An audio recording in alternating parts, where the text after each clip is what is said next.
Old man, take a step back or you'll be the next. Before they tased my wife, one of them stated that. Then they pointed their rifles at me. I didn't shout, I didn't run.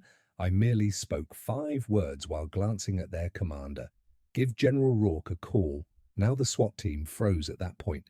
Respect those who never stop serving, even if it just takes 5 words to stop skilled men in their tracks. Roy Tanner was well known among the Oakwood Drive residents for his ability to fix anything that had an engine. Most weekends, his garage door was open and the sounds of classic rock and tools floated across well-kept lawns. Even though his hands were less stable at age 68, they were still able to recall every mechanical task they had ever completed. The majority were unaware of his background, including his 27 years of duty, his nameless missions in unacknowledged nations, and the fact that his medals were stored in a shoebox rather than on walls. Roy wanted to be evaluated on his ability to mend carburetors rather than his past experience navigating clandestine operations that were never documented in history. Linda was the only one who knew. She had remained when the nightmares struck, and she needed to respond to the obvious and invisible scars they had endured. Deployments, quiet, and Roy's gradual transition back to civilian life over their 43-year marriage. Their humble, ranch-style house was now a peaceful haven. Roy spent Tuesdays at the high school teaching auto shop to students other professors had written off Saturdays building wheelchair ramps for injured veterans, and Thursdays volunteering at the VFW. It was an ordinary Wednesday afternoon. Roy was changing the oil in Mrs. Henderson's old Buick as a favor. Linda had gone shopping. Palmer's Market had a senior discount day on Wednesday. The first sign that something was off was the screech of tires, which were too harsh for their quiet street and too intentional. The September air held the first hints of fall. As soon as the first black SUV blocked his driveway, Roy rolled out from under the vehicle. Then came 3 more. Then the police yelling started. Now everyone is on the ground. Weapons raised, faces concealed by shields and helmets. Men in tactical gear poured out of cars. Engine grease was still smearing Roy's hands. As he stood, slowly, he started. There's some mistake, but was cut off by a rifle barrel. Now that he was on the ground, Roy obeyed boots all around him and concrete against his cheek. He heard one cop exclaim, "Secure the house," while another zip-tied his wrists behind his back amid the commotion of radios and yelled orders. At that moment, Linda's vehicle entered the driveway. With grocery bags in both arms and a look of bewilderment on her face, she went outside. "What's going on, Roy?" Immediately, 3 officers turned around and aimed their firearms at her 65-year-old body. "Put your bags down. Keep your hands visible." The paper bags clung to Linda's chest as she froze. I'm simply pleased. She isn't following orders. The excitement in a younger officer's voice cracked. One last caution, ma'am. Linda started lowering the bags, but her arthritic hands were too slow. Subject that is not in compliance. The young officer pulled out his taser and stepped forward. Roy's voice broke the commotion. She is my spouse. She is merely transporting groceries. His back was squeezed harder by a boot. Old man, take a step back or you'll be the next. The taser went off. Linda felt lightning flow through her body, causing convulsions. Eggs, shattered apples, rolled under combat boots, milk splashed on concrete, and grocery bags exploded across the driveway. She fell apart like a cut-string marionette. Roy didn't yell or panic. He stared at the officer with the command insignia with trained discipline that had not been eradicated by decades of civilian life. "Leave me up," he murmured quietly, authoritatively. After hesitating, the commander nodded. Roy got up, still zip-tied, and looked straight into the man's eyes before saying 5 words that made all the difference. "Give General Rourke a call." Now the SWAT commander blinked his face briefly, bewildered. The tactical team held their positions around them. Radios continued to crackle with tactical conversation, and weapons continued to be trained. Among the younger policemen, one sneered, "We're meant to be frightened by that old man.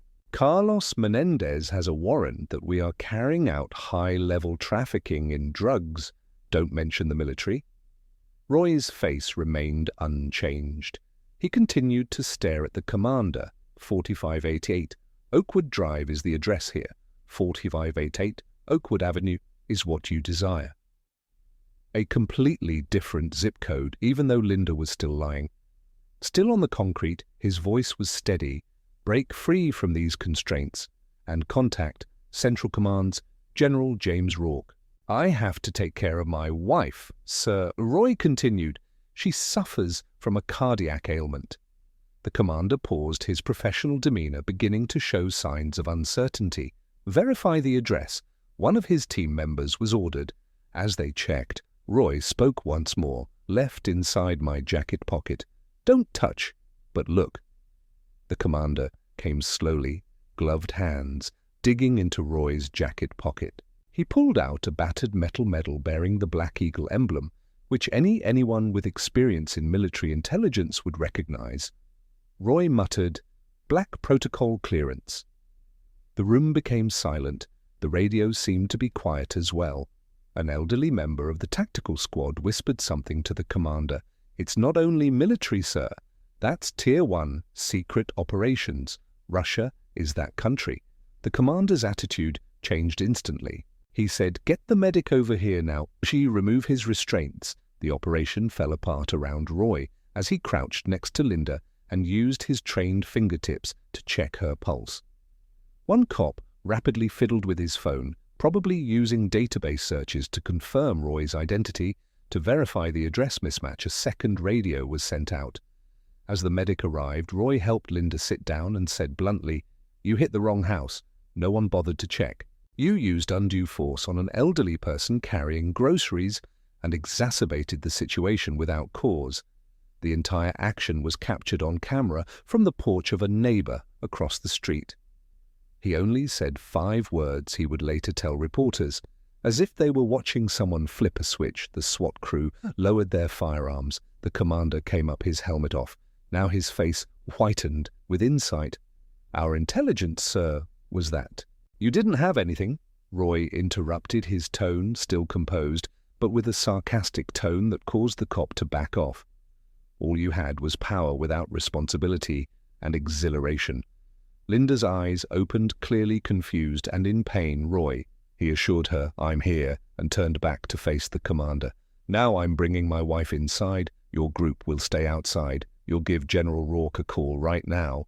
As Roy assisted Linda to her feet, the young officer who had shot the taser stood still, clearly crushed by the weight of his error. In a pointless act of contrition, another team member discreetly gathered up the strewn-about groceries. The tactical team's murmurs informed Roy everything as they made their way slowly to their front door. His identity was confirmed via database searches. They weren't supposed to be aware that his name was on lists that caused anxiety in even seasoned SWAT officers. They had anticipated discovering a narcotics dealer. Rather, they had tased a ghost's wife. Perhaps no one would have been harmed. Comment honor if respect had come before presumptions. If you think that true heroes don't have to shout. The Tanner residence was occupied for 40 minutes with an ice pack applied to the area of her chest where the taser barbs had impacted. Linda lay on the couch. Roy sat next to her with one hand constantly in contact with hers and his eyes constantly scanning the driveway through the drapes. The SWAT squad stayed out. Their former bluster vanished. After being sent to the right house, 2 officers found that their target had relocated months prior. Damage control. Radio traffic had replaced tactical operations on the command vehicle. There were no flashes or sirens as the black SUV with military markings came up. Just a purposeful halt behind the police cars. The man who came out was dressed in a black suit that conveyed power without the need for insignia, yet he was not in uniform. For a few, while General James Rourke stood looking around the scene with the seasoned perspective of someone who had evaluated much more hazardous circumstances, 62 years old, with precisely trimmed grey hair. He made a deliberate move in the direction of the residence, ignoring the SWAT commander, who rushed to stop him. At the door, Roy greeted him. For a little while the 2 men stood in silence, their shared history resonating through the decades. Then General Rourke lifted his hand in a clear salute with exact formality. For the first time in 15 years, Roy returned the salute. Eventually Rourke remarked, "They told me you were dead." Roy replied just in a professional manner. Rourke's eyes shifted from him to the couch and Linda. His jaw became noticeably tense. Without shouting, the general's voice echoed over the front yard as he turned to the gathered tactical squad. His authority was like heat radiating from him. "This man wrote the protocols you just broke," he said. Pointing to Roy, the cop remained still. Suddenly, one of the more senior team members who had understood the importance of Roy's badge became pale. He whispered, "Tanner, the civilian involvement guidebook that we read in advanced training was written by you, R.J. Tanner." Roy gave a single, unproud nod of recognition. Now Rourke spoke directly to the SWAT commander. "Today you failed to apprehend any suspects. You degraded a national asset, a man who probably has more operational expertise than your whole team." Rourke interrupted the commander as he opened his mouth to speak.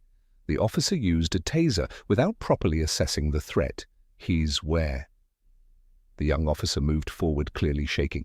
"Your tools." Without objecting, the young man now took off his badge sidearm and tactical vest and put them on the hood of the closest car. "You feel a sense of relief for an administrative reassignment report to your captain." The officer went to a patrol car and sat down, but no one said anything. Realizing that his career had just fallen apart, he bent his head. Rourke reached into his suit jacket and turned back to Roy. He pulled out a sealed envelope and held it out. The general said quietly, "This contains 2 things. The department will formally apologize and restore your clearances, Roy. We need you back. Nothing has made the world any safer." Roy glanced at the envelope but did not pick it up. "James, the world never changes," he said. "Only the weapons and the clothes." He turned to look at Linda, who was now watching from the doorway. "Instead of providing tactical solutions, my service is to her right now and to those in need of auto repairs." Rourke nodded, his eyes full with comprehension. He set the envelope on the railing of the porch. He answered simply, "The offer stands," and turned to go. The envelope was never opened by Roy. Answers to some offers didn't require thought. Michael Brennan, the police chief, convened a press conference a week later. Behind a platform with American flags on either side, he unveiled what the department was calling the 5 Words Protocol, a new obligatory training program that emphasizes de-escalation, appropriate identification, and treating civilians with dignity at all times. He never called Linda or Roy by name, didn't need to. Despite efforts to stop it, the video went viral and the community understood exactly what had led to this abrupt determination to change. Linda took a while to recuperate. Fortunately, the taser had not made her heart condition worse, but the barbs had left her chest with bruises. She never mentioned the deeper harm of being viewed as a threat in her own driveway, not the bodily discomfort. Her posture, however, had changed.